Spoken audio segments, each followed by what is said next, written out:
एक वैष्णव नवनीत प्रिया जी गोपाल जी की सेवा करता था, लेकिन उसके घर में इतनी दैन्यता थी कि एक बार का भोजन ही 3 बार में पाया जाता था, दोबारा बनाने की सामग्री नहीं इकट्ठी हो पाती थी।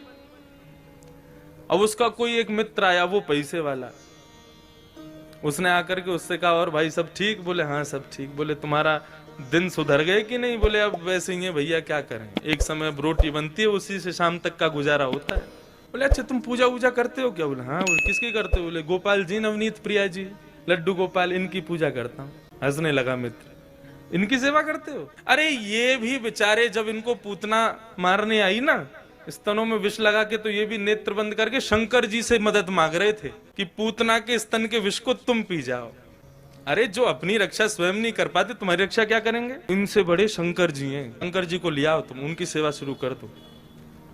अब बेचारा मरता क्या नहीं करता, सब कर लेते हैं। शंकर जी ले आया दूसरे दिन, और नवनीत प्रिया जी लड्डू गोपाल जी को दूर एक जगह टेबल पर बैठा दिया। बोले तुम्हारी सेवा अब हो गई, तुमने तो कुछ किया नहीं, अब इनकी करेंगे हम। अब शंकर जी की पूजा उसने शुरू कर दी। खूब रुद्राष्टाध्यायी से अभिषेक आदि सब करने के बाद में अगरबत्ती जला करके और त्रिपुंड लगा लिया। पहले तो ऊर्ध्वपुंड लगा रहा था, अब त्रिपुंड लगा करके ओम नमः शिवाय जप करने लगा। अब जैसे ही आंख खोल के देखा तो जो उसने अगरबत्ती जलाई थी उसका धुआं उड़ करके गोपाल जी के पास जा रहा था। अब वो धुआं है, वो तो कहीं भी जा सकता है।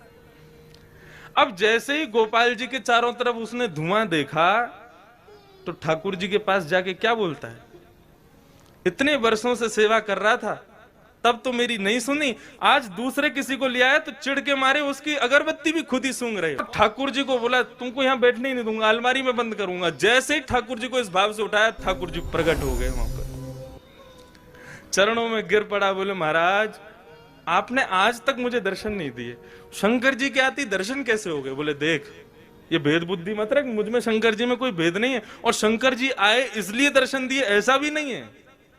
तो बोले क्यों किए, फिर क्यों दिए दर्शन आज आप? बोले कल तक तुझे ये नहीं लगता था कि मेरी नांग सूंघती भी है, कल तक तुझे ये नहीं लगता था कि मुझे भी जलन हो सकती है, लेकिन आज तेरे भीतर ये भाव आया कि मैं चैतन्य हूं, ये अगरबत्ती मैं भी सूंघ रहा हूं, मुझ में भी एक जलनशीलता आई है, मतलब मैं साधारण मूर्ति नहीं, मैं चैतन्य हूं। जब तेरे हृदय में ये भाव आया तो मैं पीछे क्यों हटूं, मैं भी प्रकट हो गया, मैं भी क्यों मूर्ति तक रहूं? जब तू ही मुझे इतना ऊपर पहुंचा चुका है तो मैं भी प्रकट हो गया। तो ठाकुर जी का दूसरा स्वरूप भागवत कहती है चैतन्य।